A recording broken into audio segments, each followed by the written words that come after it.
Donc nous allons aborder Pono, qui est le 7e et dernier principe de la Huna, qui est une connaissance donc du monde intérieur, du savoir caché, donc de la sagesse. Vraiment, c'est une sagesse. C'est être dans la rectitude, la verticale, l'action juste. Donc Pono est l'incarnation du souffle divin. Vous savez, c'est vraiment ce souffle-là qui vient d'en haut, comme ça, et qui descend. Et Pono, on peut dire, correspond au chakra basal, vous savez, à Muladhara, qui recueille tout ce qu'il y a eu avant, l'incarne et va permettre d'entrer en action, d'accomplir quelque chose. Donc c'est pour ça que on l'associe donc au chakra basal, mais aussi au pied. Donc vraiment, c'est la même idée que l'on trouve dans le sanskrit, que vous savez, on dit bon, c'est le chakra de la terre, on est un petit peu méprisant, mais sauf que c'est aussi celui qui représente Brahma, c'est-à-dire Dieu le Créateur. Donc le souffle. Donc dans Pono, il y a l'idée donc d'efficacité, ça c'est important, de bonté, d'harmonie, de rectitude, on l'avait vu, un Cheng chez les Chinois, et de justesse. C'est un tout. Rien ne peut être dissocié. Souvent les gens, pour avoir un résultat, ils sont prêts à tout. La fin justifie les moyens. Non, mais pas du tout. Pono, c'est vraiment l'idée de ce qui vient du ciel et qui s'incarne dans la terre. Et c'est l'idée du mot sanskrit de dharma, c'est-à-dire de devoir, mais c'est un devoir à la fois divin, mais qui s'incarne et qui devient un devoir humain.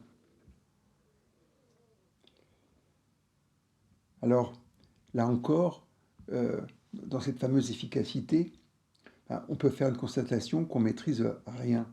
Si on est honnête, on essaie plutôt de s'en sortir, mais dans la manifestation, tout nous dépasse. Alors c'est pour ça que ce qu'on essaie de faire avec Ho'oponopono, c'est de nous abandonner, de lâcher prise, je dirais même de laisser être, c'est-à-dire de pas trop surimposer des idées, des schémas. Donc dans ce sens-là, on aspire à l'état zéro, mais cet état zéro doit aussi se manifester. Donc Pono est cela. Et quand on voit Ho'oponopono, O, c'est la mise en œuvre. Donc, et Pono, c'est bon, ce qui va non, se manifester. Mais très important, pour moi, Pono, c'est Pono au carré, quoi. Ça veut dire que c'est ce que le divin va chercher à exprimer et à travers nous et à manifester.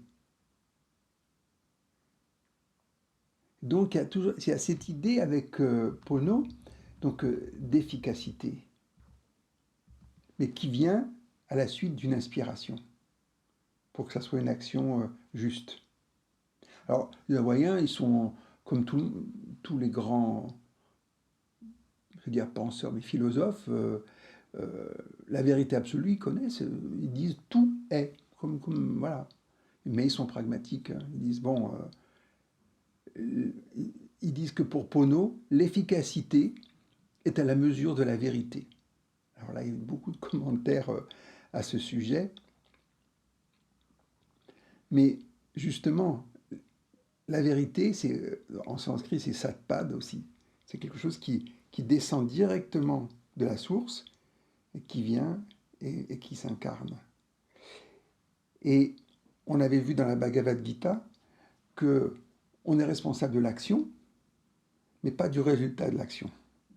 Et là, il y a des conclusions qui ont été tirées qui ne sont pas tout à fait justes. Et là, nos amis hawaïens sont très pragmatiques. Ils disent non, non, quand c'est juste, quand c'est la vérité, c'est bon et ça fonctionne. Si ça n'aboutit pas, c'est pas Pono. Pas Pono Pono. Pas du tout. Alors, il y a une façon très très philosophique de d'exprimer cela. Montre comment tu sais surfer sur la vague. Là, c'est pas théorique, je veux dire. On tient dessus, surtout à Hawaï, il y a des super vagues, hein. Donc, ou on tient sur le surf ou pas. Alors, et là, là encore, me rappelle, ça m'évoque l'idée, vous savez, du flow en psychologie, c'est-à-dire avec cet état où on est complètement concentré, présent sur l'objectif, le temps un peu n'a plus d'importance, et on est bien. Bien mais centré, on flotte pas, hein, parce que sinon, sur le surf, vous êtes éjecté, c'est immédiat. Donc, ce que j'aime dans cette image aussi, c'est que on est obligé de tenir compte de l'environnement, du vent, des vagues, des autres surfeurs. Et c'est pour ça que Pono est toujours relié à quelque chose qui est éthique. Parce que ça tient compte de tout, de l'environnement, des autres. On revient à notre idée de base, c'est l'esprit d'Aloha, qui est l'esprit d'amour. Donc qui permet donc cette fameuse reconnaissance, ce respect de l'autre aussi. On est en, en communion, en accord avec l'intimité de l'autre. Donc on ne va pas dire que bonjour avec Aloha, on va reconnaître la personne. On va reconnaître ce qu'elle exprime, ce qu'elle manifeste. Et on va essayer d'être en harmonie à travers cet esprit d'Aloha, cette force d'amour euh, entre les deux personnes. Mais en même temps, ça j'aime bien ce concept, quand un résultat est bon, il est pono. Donc ils ont aussi ce côté pragmatique, c'est-à-dire que, comme les Chinois, hein, ce qui est bon, c'est ce qui fonctionne. Et là, ça va plus loin, ce qui est dans la vérité fonctionne. Ce qui ne l'est pas, fonctionne pas. Donc on s'ajuste. On arrive donc à cette même idée d'action juste et de non-action sans action. Voilà. Voilà. Donc j'ai trouvé qu'il y avait un exercice que nous allons faire maintenant qui est très intéressant. C'est celui de la sphère de lumière qui est au-dessus de notre tête, comme ça, et qui descend tout le long là, de nos chakras, de notre corps, jusqu'aux pieds.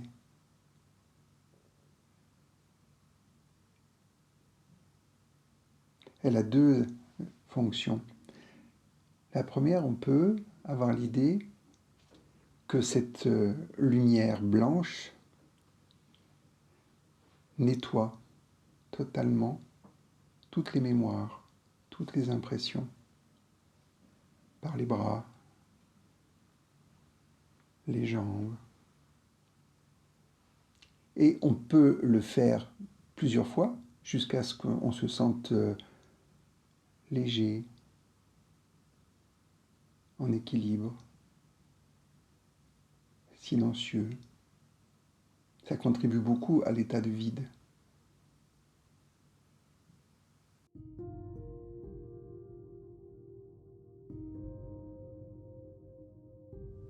Fermez tout doucement les yeux. Je pense que cette sphère de lumière, de cette sphère de lumière descend cette énergie d'amour et qui va illuminer chaque particule, chaque cellule de notre corps,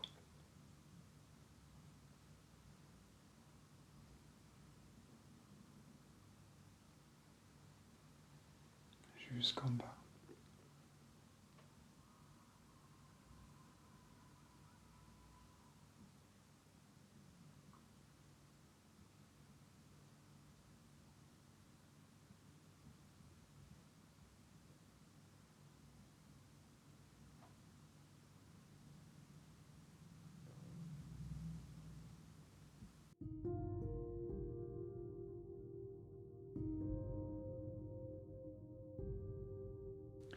il y a une deuxième version qui est proposée, c'est celle de l'arc-en-ciel. Il y a toutes les couleurs. Et vous savez que dans le blanc, il y a toutes les couleurs. Et chaque couleur, donc on va avoir cette couleur arc-en-ciel qui est là. Et d'ailleurs, on a cette fameuse musique de Ease, Over the Rainbow.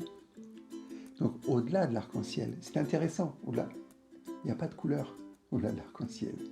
L'arc-en-ciel vient de cet état de vide et d'énergie, on va dire, blanche.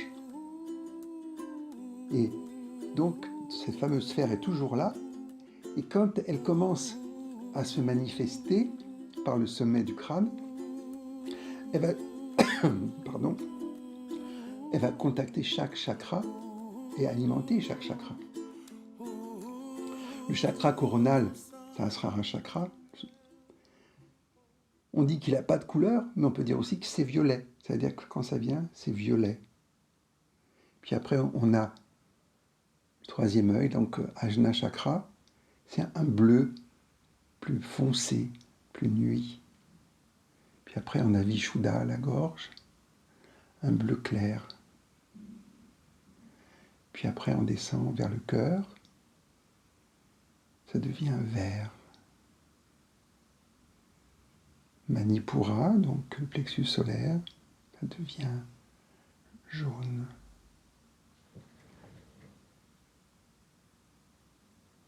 Le chakra sacré, ça devient orange, Svadhisthana.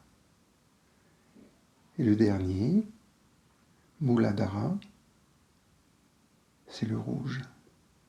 Et là, nous avons toutes les couleurs de l'arc-en-ciel qui ont été offertes par cette lumière blanche qui provient d'une lumière sans lumière, qu'on appelle la lumière divine, et qui va alimenter tous les aspects, tous les plans, toutes les dimensions de notre être, et qui va nous permettre d'être en harmonie, en accord, dans un état d'équilibre, d'équanimité par rapport à la vie, notre vie, la vie qui nous entoure. Et là, c'est bon. Donc c'est Pono. Et on est prêt à entrer dans la vie, dans l'action, mais avec un état d'esprit Aloha. Nana Aloha. Trouble melts like a lemon drops high above the chimney top. That's where